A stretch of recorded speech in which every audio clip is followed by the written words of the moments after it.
EAMCET స్ట్రెస్సా? Testonic.ai ని try చేయండి. Free mock test, custom test, AI insights మరియు పర్ఫార్మెన్స్ ట్రాకింగ్ కూడా. Register now. ఎలా ఉందంటే పూర్తిగా తెలుగుదేశంతో, అధికార పార్టీతో, కూటమి నేతలతో పోలీస్ యంత్రాంగం అంతా కూడా మిలాఖత్ అయిపోయింది. ఎందుకు ఆపాల్సి వచ్చింది? ఈరోజు విజయవాడ నుంచి కౌన్సిలర్ అందరూ 11 గంటలకి ఎన్నిక ఉంటే వెళ్తుంటే రెడ్డిగూడెం ప్రాంతంలో ఆ విలేజ్ దగ్గర ఎందుకు ఆపాల్సి వచ్చిందో ప్రభుత్వం సమాధానం చెప్పాలి అని చెప్పి ఈ సందర్భంగా చెప్తా ఉన్నాం. మెజార్టీ లేకపోయినా భయంతో కౌన్సిలర్ని ఆపి బలవంతంగా నిన్న 4 కౌన్సిలర్ని బలవంతంగా తీసుకుని వెళ్లి పార్టీలో చేర్పించినటువంటి పరిస్థితి చూసాం. ఈరోజు కూడా అదే రకంగా చేయాలని ప్రయత్నం చేస్తా ఉన్నారు.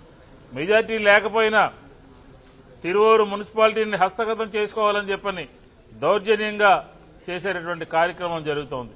ఎన్నికల కమిషన్ డైరెక్షన్ ఇచ్చినా, అలాగే ఈరోజు ఉదయం కోర్టులో కూడా వైఎస్ఆర్ కాంగ్రెస్ పార్టీ పిటిషన్ దాఖలు చేయడం జరిగింది. కోర్టు కూడా ఆశ్చర్యపోయింది. ఎన్నికల కమిషన్ స్పష్టంగా ఆదేశాలు ఇచ్చినప్పటికీ కూడా ఎందుకని పోలీస్ యంత్రాంగం ఈ రకంగా వ్యవహరిస్తుంది? ఒక 30 నిమిషాల్లో, అరగంట లోపు నాకు పూర్తి సమాచారం కావాలి అని చెప్పని న్యాయస్థానం కూడా ఆదేశించడం జరిగింది అని చెప్తున్నాం.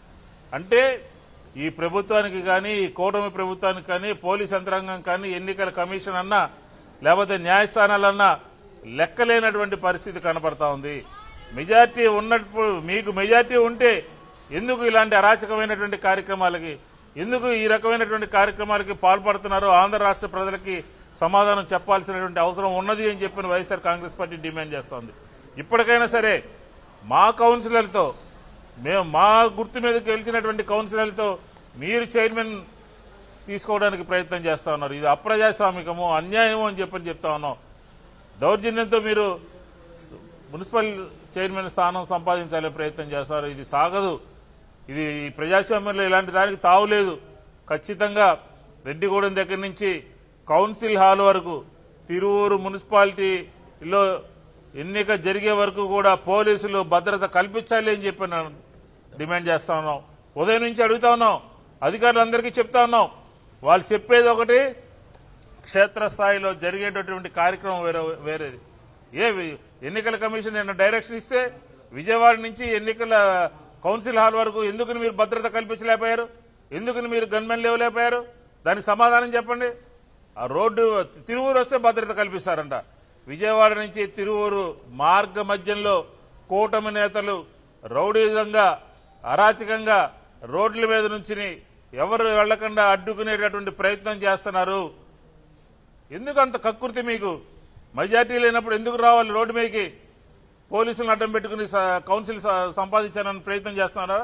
కాబట్టి ఈ అరాచక పాలనలో అందుకనే ఈరోజు మళ్లీ వచ్చి ఎన్నికల కమిషన్ దృష్టికి తీసుకువెళ్లి నిన్న మీరు ఇచ్చినటువంటి ఆర్డర్ని ఒబే చేయకుండా రోడ్డు మీద కౌన్సిల్ అందరినీ ఆపడం జరిగింది అని చెప్పి కంప్లైంట్ చేయడం జరిగింది. ఆవిడ కూడా మేము చెప్పినటువంటి విషయాలన్నీ విన్నారు.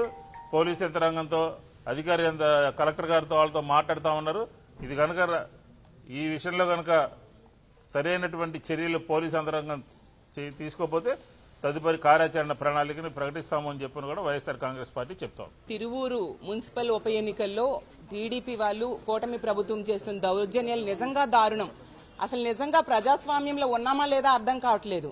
ఎన్నికల కమిషన్ స్పష్టంగా ఆదేశాలు ఇచ్చినా కూడా క్షేత్రస్థాయిలో దాన్ని పాటించకపోవడం ఏంటి? ఎంత అన్యాయం అసలు. అయినా మీకు 164 సీట్లు ఇచ్చారు ప్రజలు.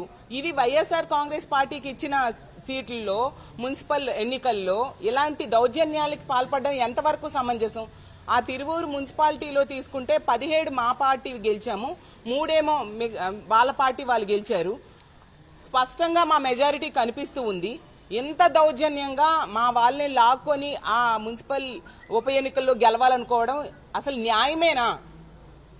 ఎంత రెడ్ బుక్ రాజ్యాంగం అమలుకి మీరు ప్రయత్నిస్తారు? అంబేద్కర్ గారు రాసిన రాజ్యాంగం ఉన్న దేశంలో మనం బ్రతకట్లేదా?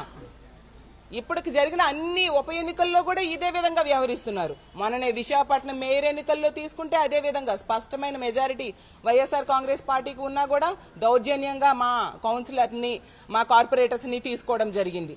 అలాగే తిరుపతి, తుని, అలా గుంటూరు ప్రతి దగ్గర కూడా ఈ లోకల్ బాడీస్ ఎలక్షన్స్ లో మా YSR Congress party B form మీద గెలిచిన వాళ్ళని అడ్డగోలుగా దౌర్జన్యంగా భయపెట్టి బెదిరించి అన్ని రకాలుగా సామదాన భేద దండోపాయాలు ఉపయోగించి వాళ్ళని తీసుకుని వాళ్ళు గెలవడానికి ప్రయత్నించడం ఎంతవరకు సమంజసం?